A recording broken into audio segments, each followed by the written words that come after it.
Hi everybody, we're back with lesson 7-7, comparing fractions.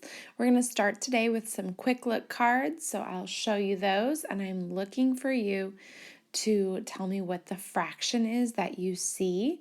There's going to be a bold outline, and that's going to show you what the whole is, and then what I want to know is what's the shaded fraction and how did you figure it out? Let's look at our first card. All right, you could have two answers to this one. You could say that you see that the 2/4 of the circle are shaded because there are 4 parts in the whole and 2 of them are shaded. Or you could say that 1/2 of the whole is shaded because we see that the whole is the entire circle and half of the circle is shaded in. Let's go ahead and look at the next one. This one can be a little bit tricky. So the entire whole is shaded in. So we would say that 1 is shaded in, or you could say 2/2 because there are 2 parts in the whole and both of the parts are shaded. So we know that it's 1 whole or 1. And your final one today, here we go. 1/2 is correct. There are 2 parts in this whole, and one of those parts is shaded. Great job today. We're going to look at our math message next, and you're just going to kind of go ahead and look at this with me. It says, look at the 3 different holes. There's a circle, a rectangle, and a triangle. Which shape shows a shaded part less than a half? Which shape shows a shaded part greater than 1/2?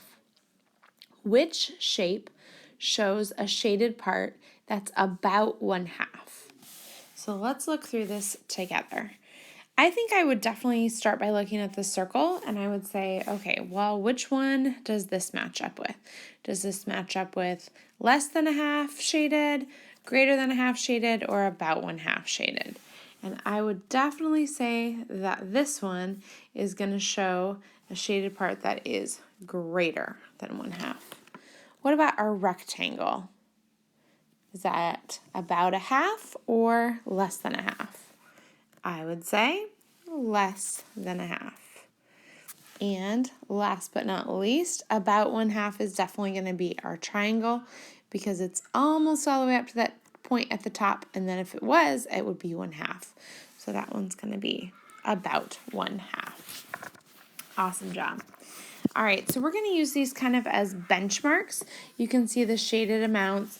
The circle, greater than half of the circle is shaded, so that fraction would be greater than a half. The rectangle, we can see that that's definitely less than half, and then the triangle would be 1/2. So we're going to be using some benchmark fractions today, and we're going to be looking at the next slide has the fraction number line, and I need you guys to open up your math journals to page 235. Why don't you grab that book, have that open, and then we're going to kind of start looking at these fractions, and we're going to put them on our number lines. So I'll give you a minute to get ready, and then we'll begin. All right, the first fraction that I want us to focus on is 1/3. So I would go ahead and try to find 1/3 on our fraction number lines poster, and I'll go ahead and circle that. Would we say that that is less than a half, equal to 1/2, or greater than 1/2? We would definitely put that in the less than 1/2.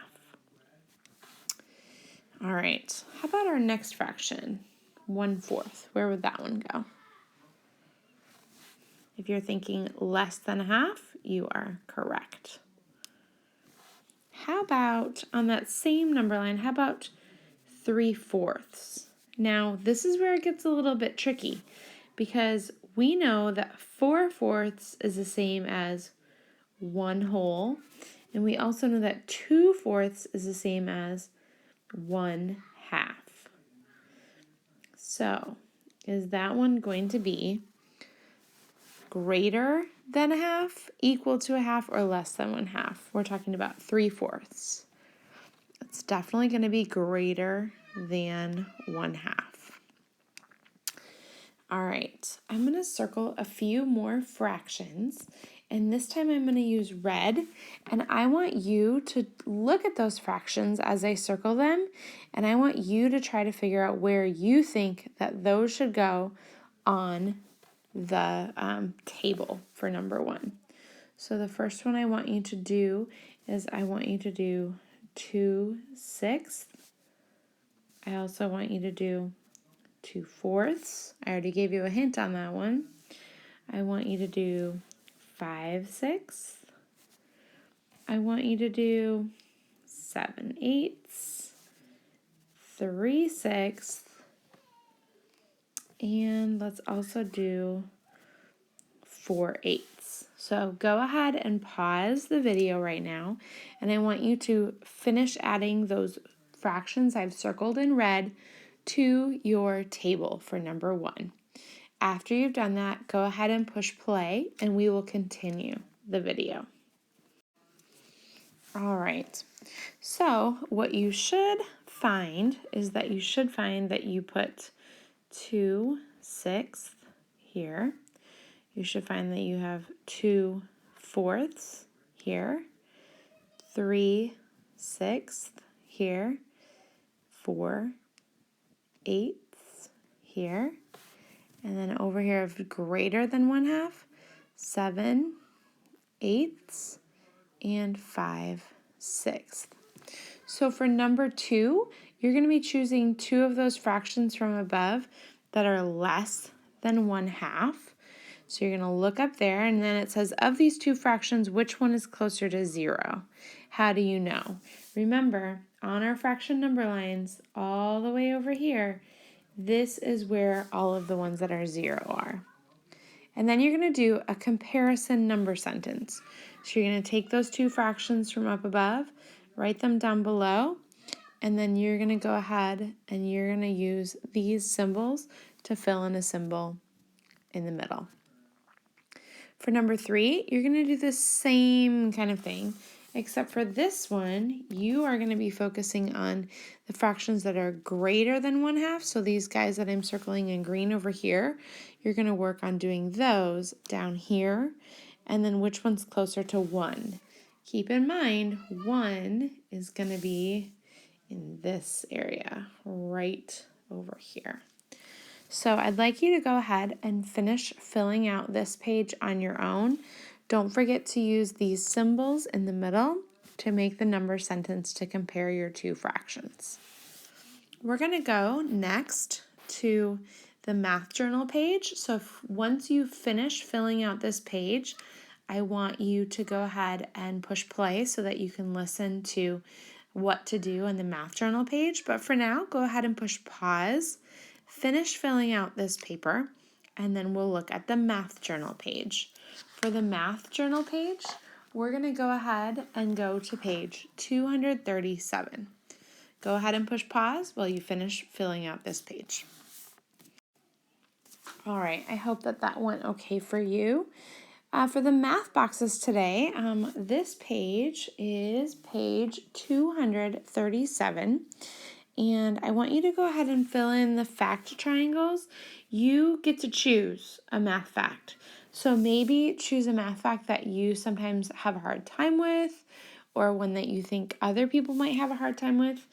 And you're going to fill in the triangle, and then you're going to do 2 multiplication problems and 2 division problems over here.